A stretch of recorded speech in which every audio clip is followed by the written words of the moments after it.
आप सभी के चरणों में मेरा विनम्र प्रणाम। मेरा नाम श्रुति है और हम परम पूज्य अघोरेश्वर महाप्रभु की जीवन गाथा के बारे में सुन रहे थे। आइए अब आगे बढ़ते हैं।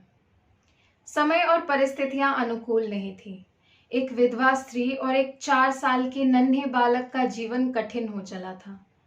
पर उन विपरीत परिस्थितियों में भी आप अपनी साधना में लीन रहते थे। इसी बीच आपके परिवार वालों ने निर्दयता की सारी हदें पार कर दी। आपके गांव में एक मंदिर था। आपके परिवार के कुछ लोगों ने मिलकर आपको उसी मंदिर के पुजारी को 60 रुपए में बेच दिया। उन्होंने कहा कि ये पागल बावरा किस्म का लड़का है, दिन भर भगवान की ही भक्ति किया करता है, इसे अपने पास रखो, पूजा पाठ करवाना। पर वो कहाँ जान रहे थे कि ईश्वर स्वयं बाल्य अवस्था में अपनी ही लीला में मस्त है। आपको वहां आए मात्र 1 या 2 दिवस बीते होंगे।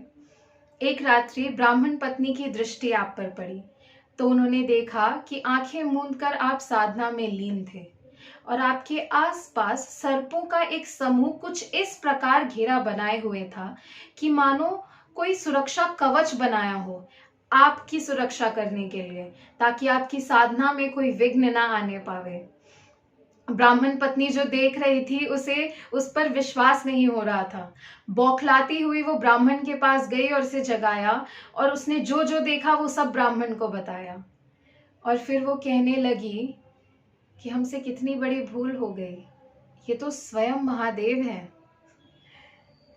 फिर दोनों जन आपके पास पहुंचे और हाथ जोड़कर उन्होंने विनती की कि हे प्रभु, हमसे भूल हो गई है, हमें क्षमा कीजिए। हम नहीं देख पाए कि आप तो स्वयं महादेव हैं। आपकी जो इच्छा हो आप वो करें, आपकी जहां इच्छा हो आप जाएं। आप हमारे किसी भी प्रकार के बंधन में नहीं बंधे हुए हैं। फिर आपने ब्राह्मण दंपत्ति को दर्शन दिया और बिना कुछ कहे वहां से चले गए। इस समय आपकी उम्र कुछ 6 वर्ष होगी। आप वहां से निकले और सीधे गंगा नदी में प्रवेश कर गए।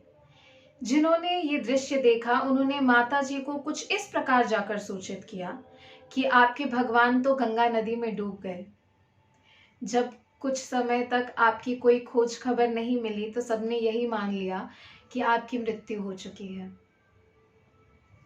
इस तरफ आपके परिवार के कुछ लोगों ने माता जी को अकेला जानकर आपके पुश्तैनी संपत्ति पर कब्जा करने की पूरी कोशिश करने लग गए।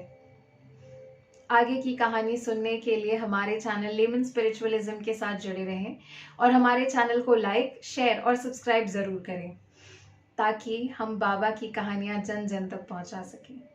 हर हर महादेव।